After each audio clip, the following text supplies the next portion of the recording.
কবরে মুনকার নাকি ভয়াবহ রূপের তুফান। বাবাজি নবী বলেন এটার মোকাবেলা করতে হবে, ইমানের নৌকা মজবুত হলে করতে পারবা। কবর চাপা মারবে গো, কবর চাপা মারবে, কবর চাপা মারবে।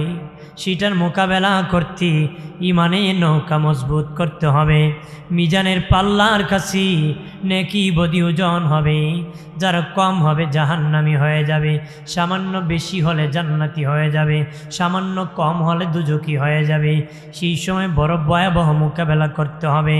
ফুলসিরাতের পুলে বাবা চুল হতে চিকন হবে, আবুসা হতে অন্ধকার হবে, তলোয়ার হতে ধারানো হবে। এমন একটা রাস্তা বা ফুলসিরাতের পুল পার হয়ে যেতে হবে, সেটার মোকাবেলা করতে হবে। জান্নাতির জন্য বিশাল পুল হবে, এটা জাহান্নামীরা তো এটার নিচে হলো দুজক, ওই পরে যাবে, তারা কোনো রাস্তা পাবে না, দুজকে কি পরে যাবে। ভাইরা আমার খেয়াল করেন, ভালো করে। বাবাজি নবী বলেন রে বাবা সাহাবীরা, 5টা কঠিন বিপদ আছে রে। সাহাবীরা বলে নবীজি এই 5টা বিপদ কিভাবে আমরা মোকাবেলা করতে পারি? নবী বলেন 5টা কাজ যদি করতে পারো রে, 5টা কাজ যদি করতে পারো রে, তাহলে তোমরা 5টা ভয়াবহ মোকাবেলা করতে পারবে। 1 নম্বর মরণ যন্ত্রণা। তোমরা যদি ফজরে নামাজ পড়তে পারো রে, মরণ যন্ত্রণা হবে না, মরণ যন্ত্রণা হবে না। আটার কাজ থেকে চুল বের করতে যত সহজে বের হয়, টের পায় না। মায়ের কোলে সন্তান দুধ পান করতে করতে যেমনিভাবে ঘুমায় পড়ে, ঠিক আল্লাহর বান্দা এই জমিনে ঘুমায় পড়বে, জমিনে কি ঘুমায় পড়বে। তাহলে ওইটার মোকাবেলা করতে হবে, মোকাবেলা কি করতে হবে। ভাই আমার খেয়াল করেন, ভালো করে। এরপরে বাবাজি কবরে মুনকার নাকি ভয়াবহ রূপ হবে, মুনকার নাকি দেখি অনেকে ভয়ে তরতর করে কাঁপবি। বাবাজি এমন ভয়ঙ্কর রূপ ধরবি, তখন বাবাজি ওই ভয়াবহ মোকাবেলা করতে হবে।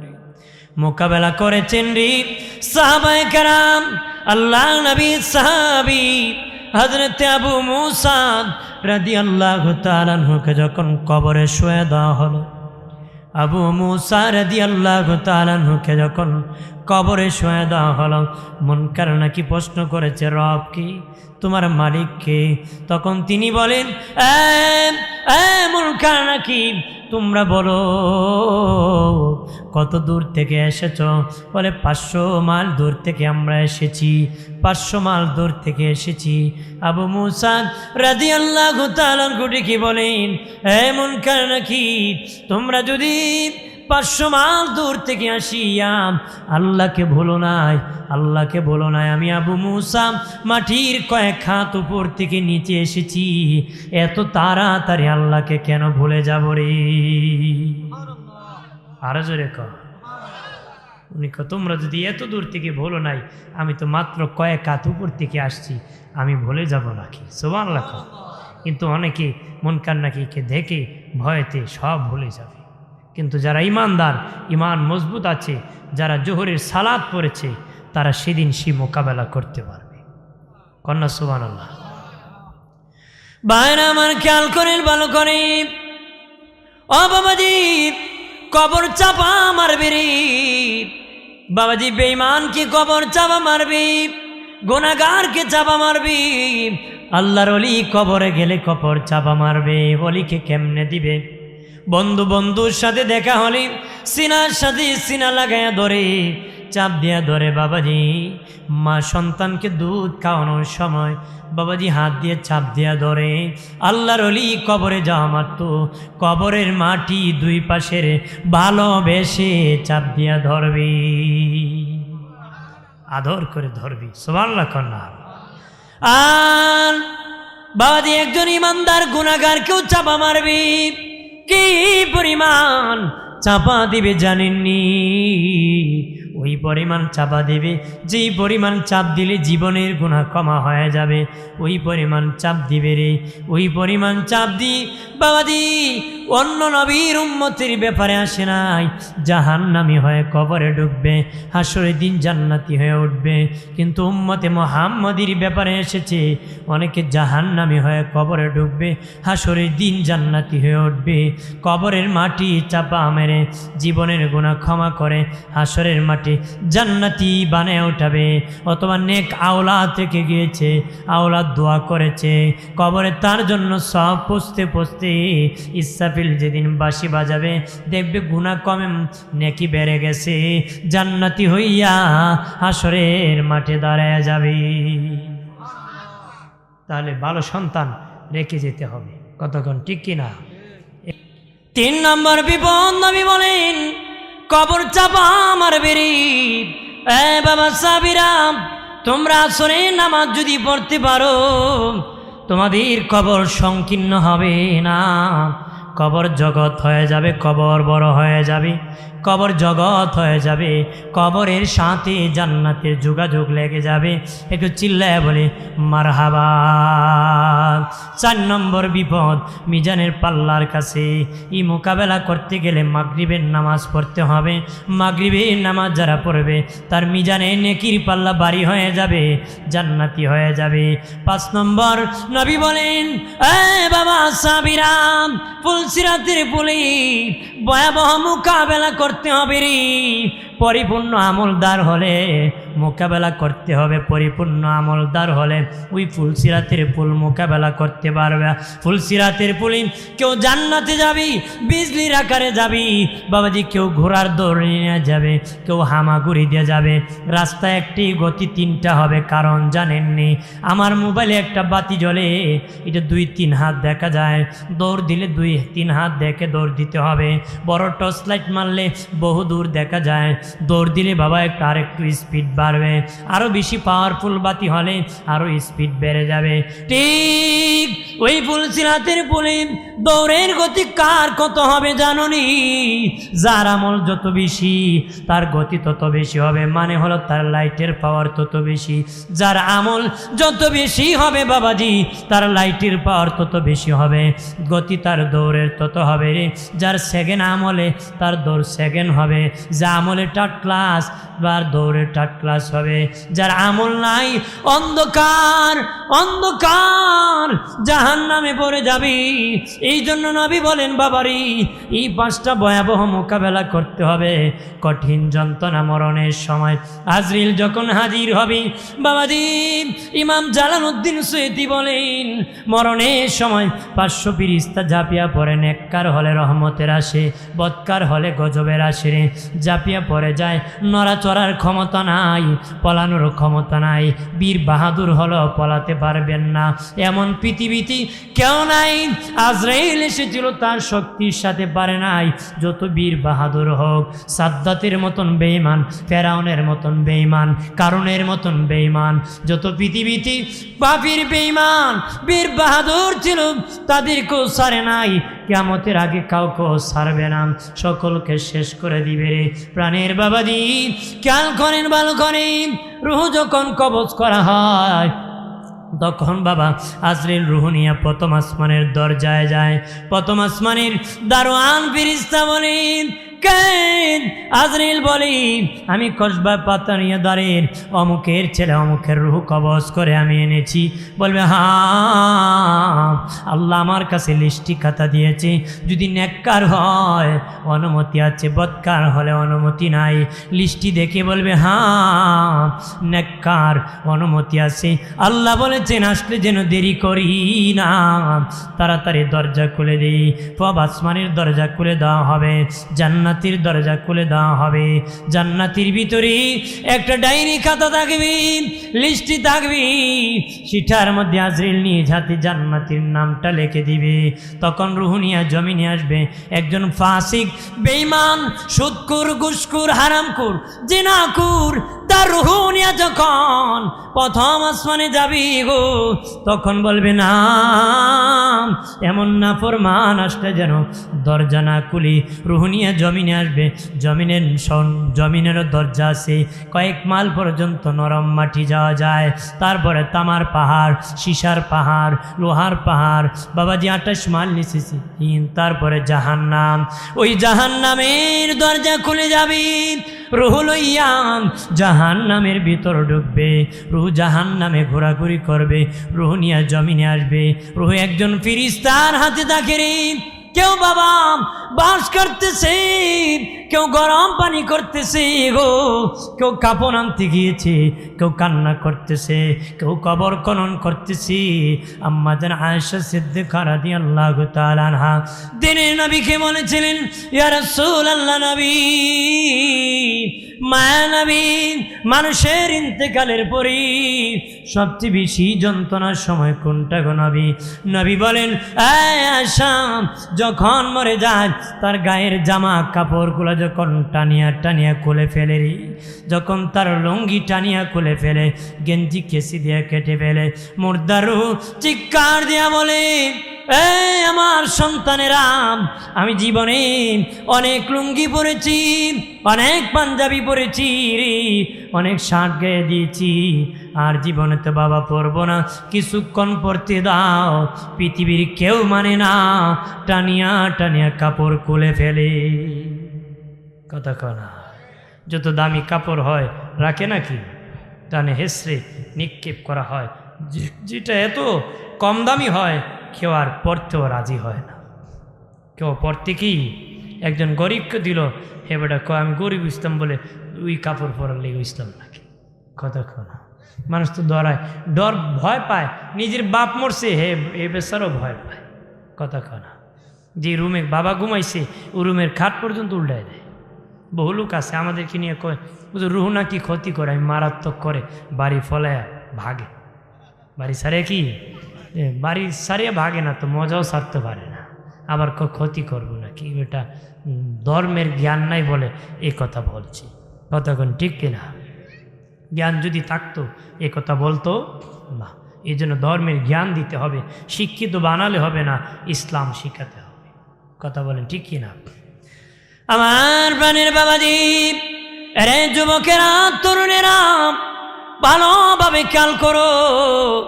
মায়েশা বলেন, নবীজি 2 নম্বর যন্ত্রণা কোনটা? নবী বলেন, যখন উঁচু জায়গার থেকে নিচু জায়গায় নামায় দেওয়া হয়, তার কাঠ থেকে যখন তার বিছানার থেকে নামায় দেওয়া হয়, মুর্দার রূহ চিৎকার দিয়ে কান্না করে বলে, বাবা জীবনে অনেক ঘুমাইছি খাটি, কিছুক্ষণ ঘুমাইতে দাও। নবী বলেন, আয়েশা, পৃথিবীর কেউ মানে না রে, ওই খাট থেকে নামায় দেয়, ওই সময় মুর্দার রূহ চিৎকার করে কান্না করে। 2 নম্বর যন্ত্রণা।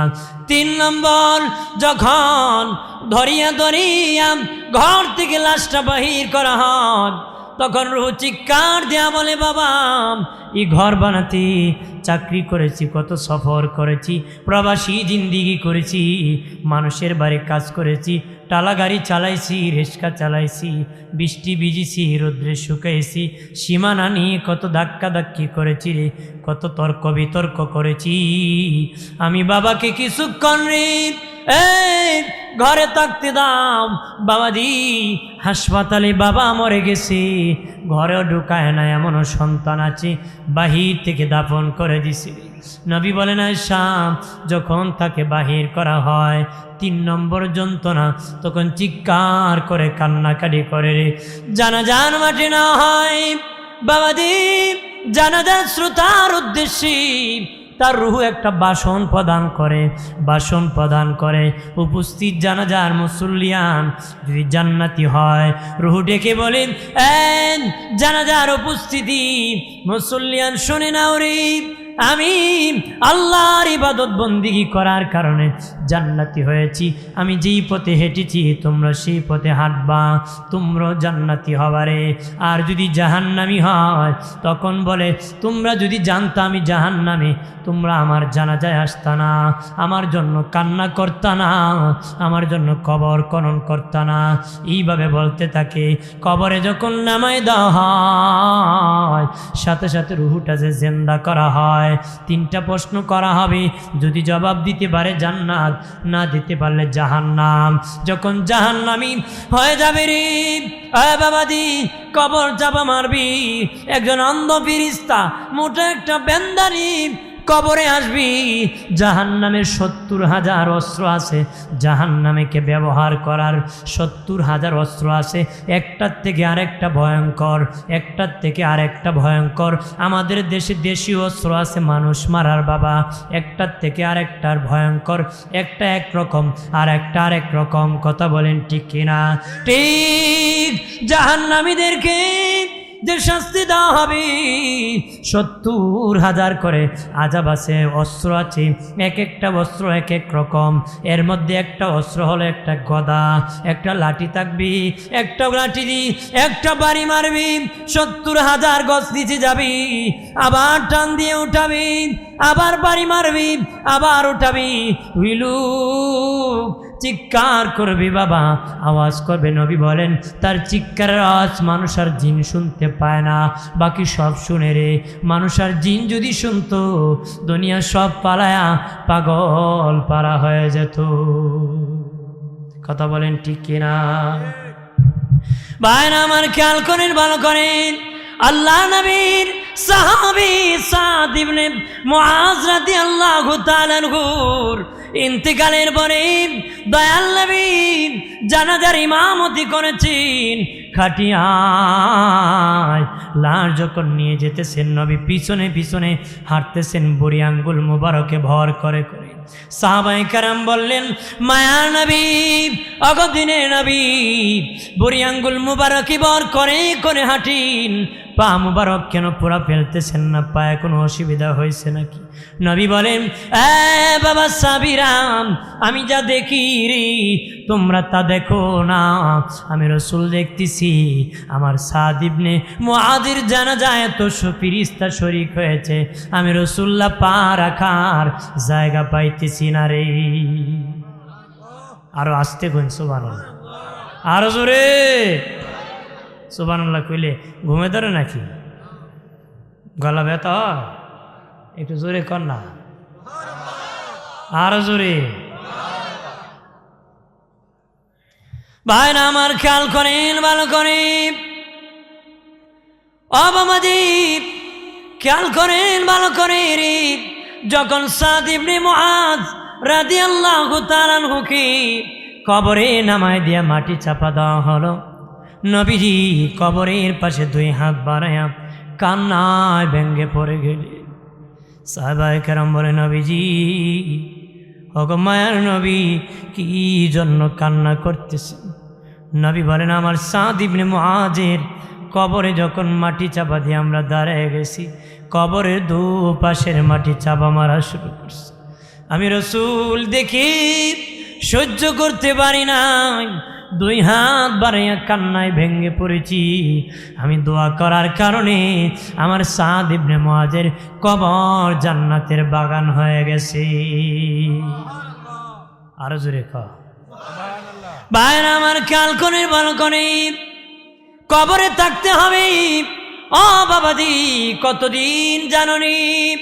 সর্বশেষ যে লোকের রুহু কবজ করা হবে, সর্বশেষ যে লোকের রুহু কবজ করা হবে, ওই লোকটা মাটির নিচে 40,000 বছর ঘুমায় থাকতে হবে।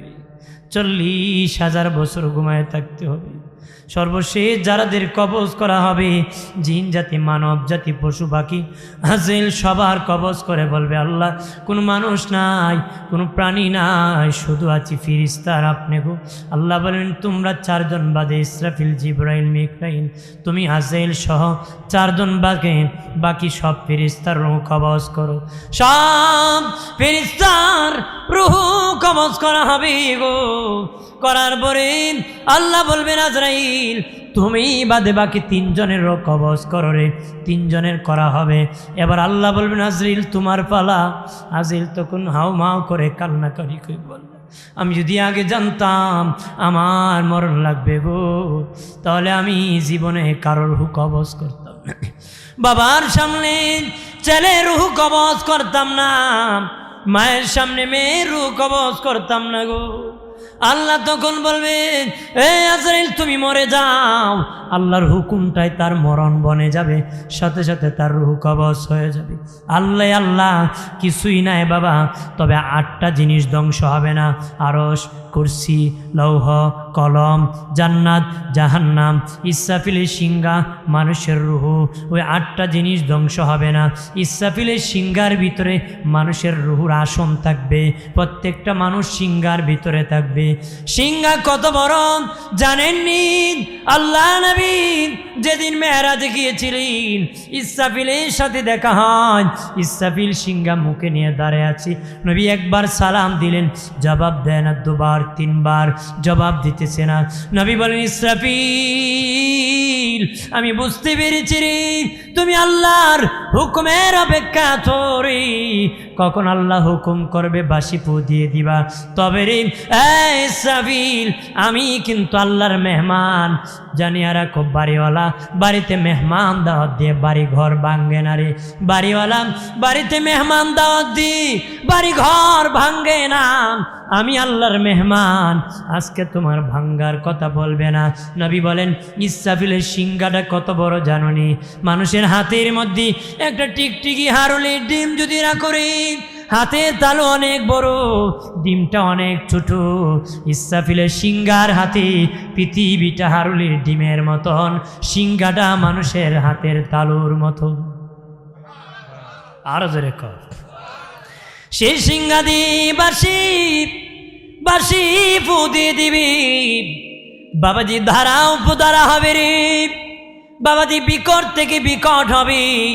প্রথম যে আওয়াজ হবে, দ্বিতীয়বার আরো বড় আওয়াজ হবে, দ্বিতীয়বার আরো বড় আওয়াজ হবে, বিকট থেকে বিকট আওয়াজ হবে। মানুষ ভয় পাবে, তর তর করে কাঁপবে রে। সবাই খোলা মাঠে যাবে, রুহু কবজ করা হবে। শুধু 8টা জিনিসের হবে না। তখন আল্লাহ আল্লাহ আল্লাহ আমার আল্লাহ একাধারে 40,000 বছর বৃষ্টি নাজিল করবে।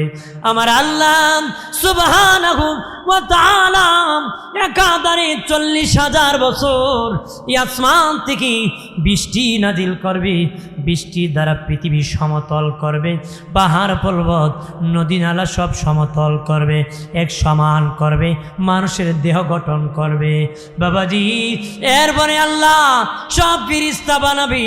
আল্লাহ বলবেন, ইসরাফিল এবার বাঁশি বাজায় দাও, আমি আল্লাহ এবার হাসরের মাঠ কায়েম করে দিব। কি করব? হাসরের মাঠ।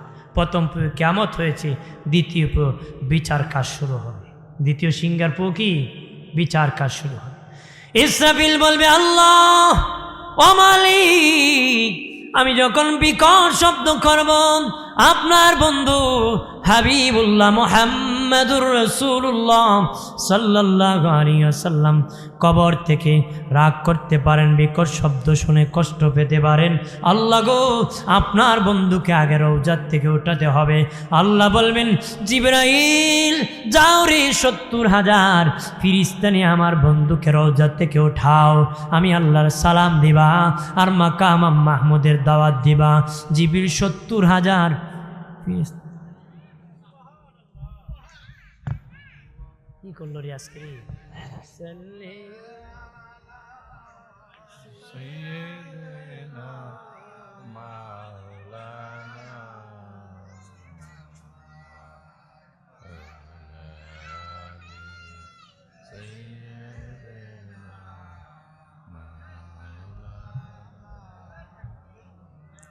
আর জোরে সুরে বলি আল্লাহুম্মা।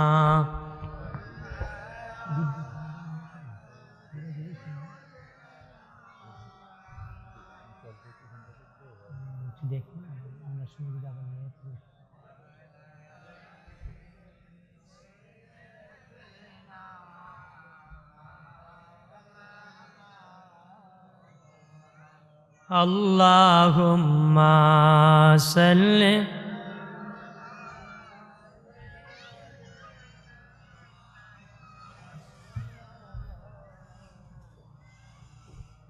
ওয়া আলা আলি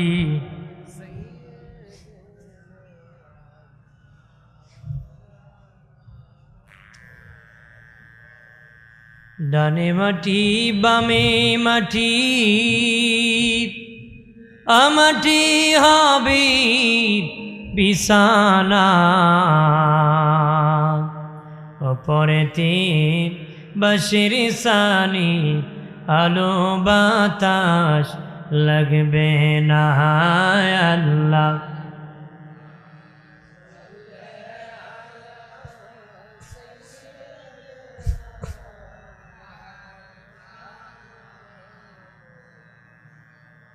ওয়ালা আলি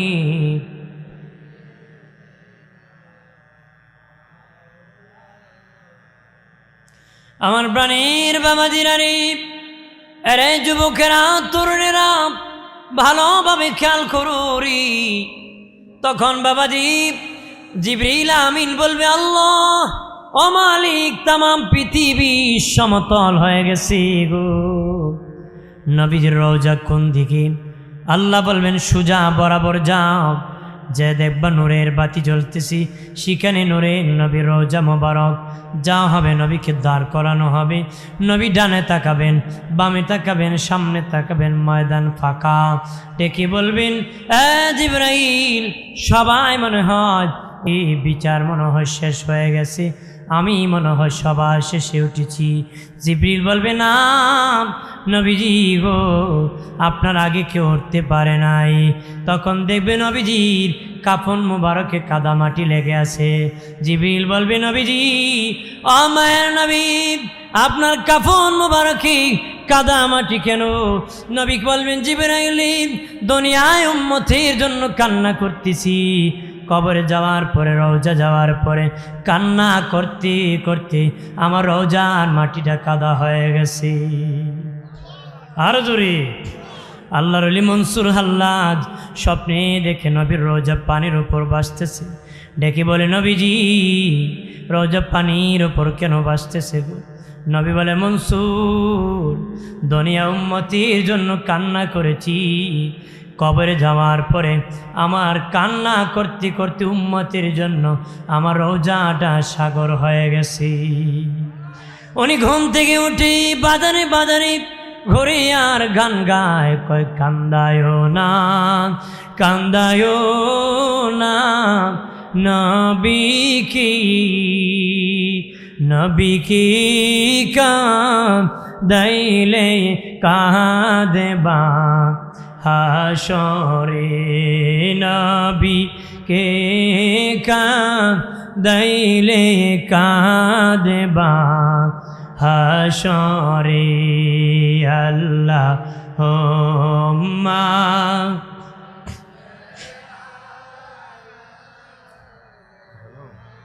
কারেন্টের সমস্যা কি? কারেন্ট ওয়ালা কারেন্ট আসা যাওয়া করতেছে। কারেন্ট আমি একটা মাহফিল নেই, কারেন্টের কি সমস্যা আছে নাকি অফিসে? আম্মা দেওয়ালা কসবাতে কোনো সমস্যা নাই? আজরাইলা শিয়া যে দি নিবে প্রাণ, 3.5 হাত জায়গা হবে বাসস্থান। আল্লাহুম্মা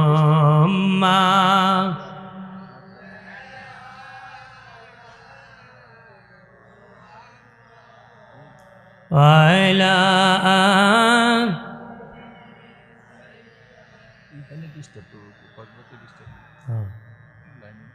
আমার প্রাণের বাবাজি খেয়াল করেন ভালো করে।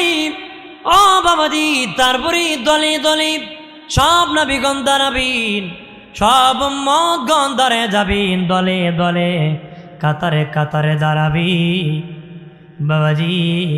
তবে বাবা ভিন্ন ভিন্নভাবে দাঁড়াবে বাবাজিরে, 12 দলে বিভক্ত হয়ে দাঁড়াবে।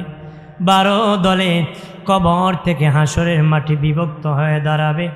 একদল উম্মত বাবাজি মুসলমান, ঠিক তাদের আমার আল্লাহ হাত কেটে দিবে, পা কেটে দিবে। মুআজ ইবনে জাবাল রাদিয়াল্লাহু তাআলা আনহু বলেন, আল্লাহ নবী বলেছেন হাসরের মাটি একদল উম্মত কবর থেকে যখন দাঁড়াবে হাত কেটে দেওয়া হবে, পা কেটে দেওয়া হবে। তারা কারা জানুনি?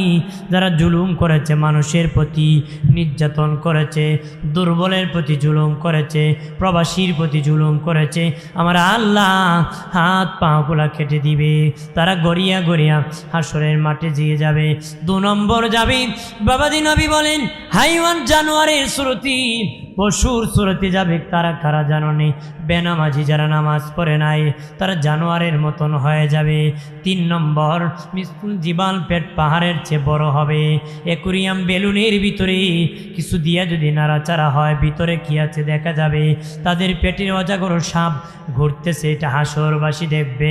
এরকম বিশাল কাফেলা একসাথে কবর থেকে দাঁড়াবে। তারা কারা? যারা সুৎকুর ঘুষকুর, তাদের এমন হবে। 4 নম্বর যারা বাবাজি, তাদের কেউ মুখ থেকে আগুন জ্বরবে, মুখ থেকে রক্ত ঝরবে, নারী ভুঁড়িগুলা ঝুলে থাকবে। 3 অবস্থা হবে, মুখ থেকে আগুন জ্বরবে, মুখ থেকে রক্ত ঝরবে, আর নারী বুড়িগুলা জ্বলে যাবি বাবাজি, হেসরে হেসরে যাবি। আল্লাহর পক্ষ থেকে আওয়াজ আসবে, হাসরবাসী দেখো, ওরা ওই সমস্ত ব্যক্তি যারা দুনিয়ার জমিনে পাল্লায় কম দিছে, ওজনে কম দিছে, ব্যবসার মধ্যে মিথ্যার আশ্রয় নিয়েছে, এই জন্য তাদের এমন হয়েছে। 5 নম্বর দল বাবাজি, মুখ থেকে পচা গন্ধ বের হবে, উপরে ভালো দেখা যাবে, ভিতর থেকে পচা গন্ধ বের হবে। তারা কারা? নবী বলে তারা দেখতে ভালো মানুষ ছিল, সুফি সাহেব ছিল, লেবাসদারি ছিল, টুপিদারে ছিল, বন্ডামির আখড়া নিয়ে ঘুরত, কথাবার্তা নবী রসুলের মতন, কাজ করত ফেরাউনের মতন। কথা আছে কি না? জোরে খান। অভাব আছে? এরকম অভাব নেই, শান্তি পাইলাম না।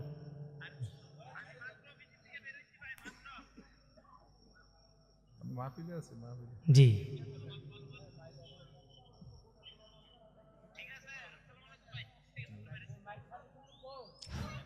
জি। নবী বলেন তাদের বাহিরে মানুষ ভালো মনে করত, কিন্তু ভিতরে খারাপ। আছে কি না? কথা করা অভাব নাই। যে নবী বলেছেন উম্মত আমার 3 প্রকার। কয় প্রকার? 1 প্রকার কমলা লেবুরের মতন, খেজুরের মতন, গোলাপ ফুলের মতন। কয় প্রকার? 3 প্রকার। বাবাজি, কমলা লেবুর দেখতে যেমন সুন্দর, খাইতো তেমন সুন্দর, বাহির যেমন ভিতর তেমন। নবী বলেন একদল উম্মত, তাদেরকে দেখতে যেমন, বাহির যেমন, ভিতর তেমন, তারা হাসরে উঠতে দেরি, জান্নাতে যেতে দেরি হবে না। 2 নম্বর খেজুরের মতন, খেজুর দেখতে বেশি সুন্দর না, চিমট খেয়ে আছে, কিন্তু খাইতে বড় মজা লাগে। খাইতে কি মজা লাগে। এইবার জেনারেটর তাক, কিন্তু একটু সময় তাক, হ্যাঁ দেখো, আর পাল্টায় না, নাইলে কি হবে বেটা, গুড়ার ডিম হয়। কি আপনার খেজুর দেখতে চিমট খেয়ে আছে, কিন্তু খাইতে লাগে কি মজা। নবী কয় দেখতে বেশি সুন্দর দেখা যাবে না, কিন্তু ভিতর ভালো, তারা উঠতে দেরি, জান্নাতে যেতে দেরি হবে না। কন্যা সুবহানাল্লাহ। 3 নম্বর বাবাজি, নবী বলেন আরেক দল গোলাপ ফুলের মতন। গোলাপ ফুল দেখতে সুন্দর, কিন্তু খাইতে লাগে তিতা। খাইতে কি তিতা লাগে না বাবাজি। একদল উম্মত দেখতে সুন্দর, ভিতর ভালো না, তারা হাসরে উঠবে যখন পচা গন্ধ বের হবে বাবাজি। তারা হলো বাবা উপরে ভালো মানুষ, ভিতরে খারাপ বাবাজি। 6 নম্বর তাদেরকে জবাই করে দেওয়া হবে, জবাই। বারবার কারণ এত বাজির মুড নষ্ট হয়ে যায়, আলোচনা দেখলে মুড আছে না, ইমেজ নষ্ট হয়, এই জন্য কষ্ট হয় কথা কইতে। আপনাদেরও বিরক্ত, আমারও বিরক্ত। যাই হুজুর এসে যাবেন, উনি সুন্দরভাবে করবেন। আমি আর একটু বলি হাজরিন, গরু জবাইয়ের মতন করা হবে। কি করা হবে? অর্থাৎ গরু